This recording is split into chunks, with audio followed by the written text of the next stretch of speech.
Ayon kay Lingrid, isa po siyang kilalang market analyst, sa XRP ay maaring lumapit na sa bagong pinakamababang presyo nito ngayong taon. Bagamat nananatili siyang bearish sa panandaliang panahon, sinabi rin niya kung anong presyo ang posibleng makapawalang bisa sa pagbaba at magbigay po ng senyales ng pagbaliktad pataas. Ang ganito pong uri ng insight ay mahalaga sa atin bilang mga traders at investors dahil dito po natin makikita kung saan pwedeng bumawi or makabangon ang market. Kaya yan po ang siyang ating pag-uusapan sa video na ito, pero bago po tayo magpatuloy ay pakibasa na lamang po muna ang disclaimer dito po sa ibaba ng ating screen. At ayun, ang ating pinakaunang tanong ay kumusta ang kasalukuyang kalagayan ng market ni XRP? Yan, sabi rito ay at the time of analysis, XRP was trading at approximately $2.44, marking a 14% decline for the month. The asset's performance follows a brief recovery after the October 10 market-wide crash, which affected most major cryptocurrencies. Ayan po, sa panahon daw ng pagsusuri or analysis na sinagawa po rito ay sa XRP ay nasa presyong $2.44. Katumbas po yan ng 14% na pagbaba ngayong buwan. Bago ito, nagkaroon muna ng bagyang rebound matapos po ang matinding crash noong October 10 na siyang sumira sa halos lahat ng major cryptocurrencies. Gayunpaman, hindi pa rin nakakabawi sa XRP mula sa pagbagsak na iyon. Sa market impact, ang pagbaba po ng 14% ay nagpapakita ng kakulangan ng buying pressure sa market. Kapag hindi po agad nakakuha ng suporta, maaari itong humantong sa panibagong wave ng selling activity.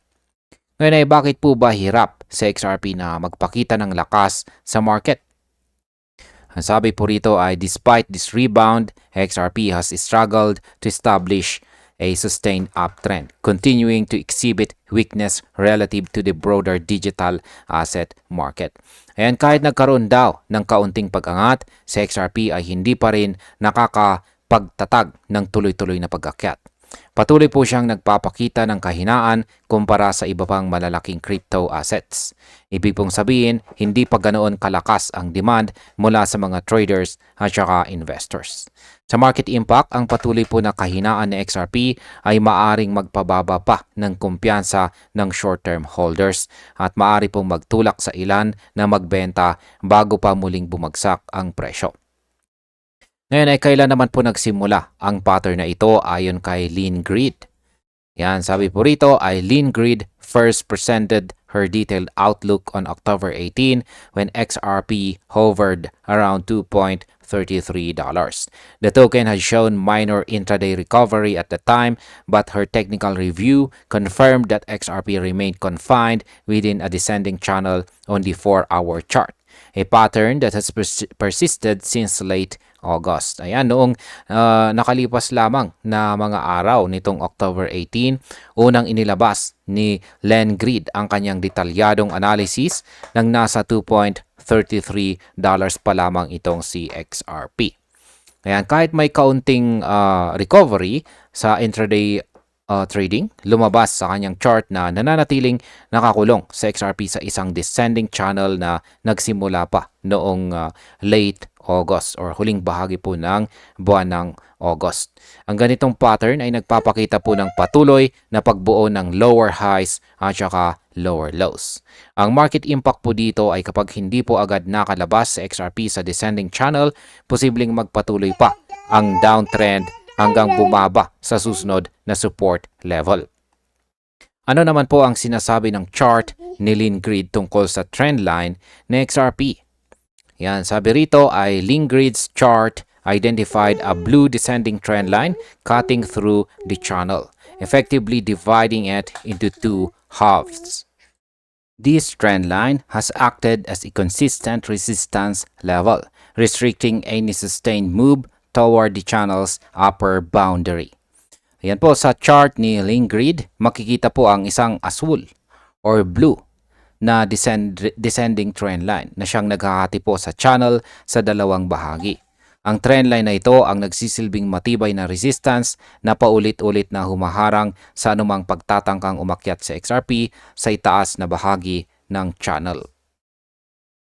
Ang trendline na ito ang nagsisilbing matibay po na resistance na paulit-ulit na humaharang sa anumang pagtatangkang umakyat sa XRP sa itaas na bahagi ng channel.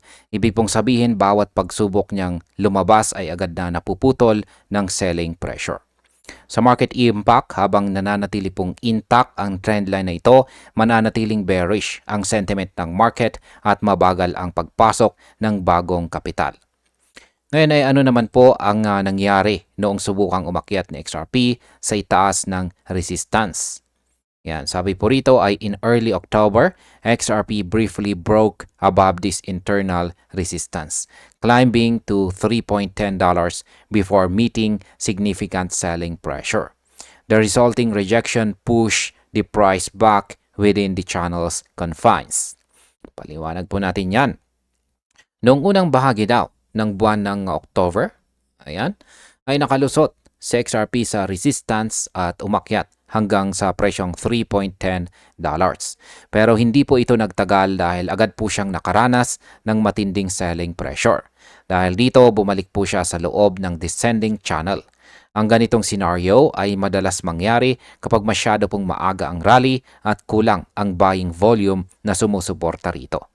Sa market impact, ang mabilis po na rejection mula po sa presyong $3.10 ay nagpapakita ng kakulangan ng momentum na maaari pong magtakda ng bagong selling sa presyo ng XRP sa short term. Hanggang saan naman po ang posibleng pagbaba ayon kay Lean Grid? Ayan. Base po rito ay based on these repeated rejections, Lean Grid stated that XRP continues to form lower highs and lower lows, a structure typically signaling an ongoing bearish phase. Should this pattern hold, she believes XRP could fall to around $2.10, marking the lower boundary of the descending channel.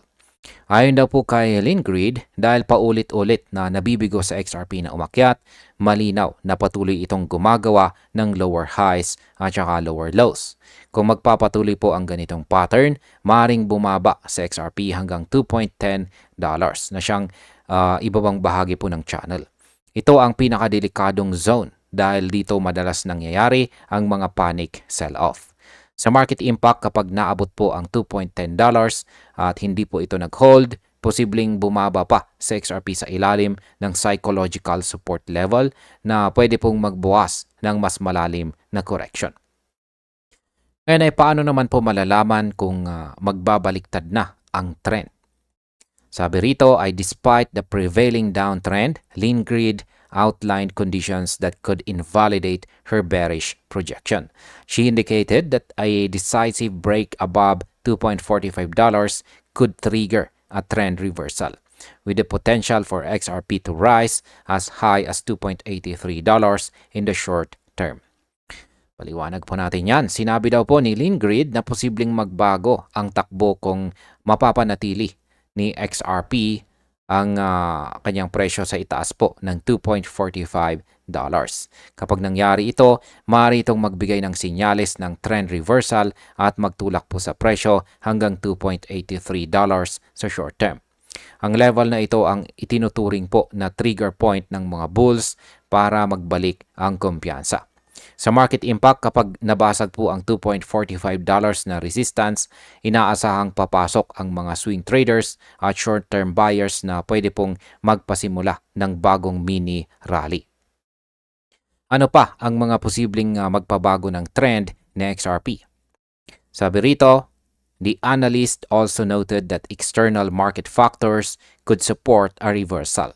A potential pivot in Bitcoin's market direction from bearish to bullish could lift XRP and other altcoins.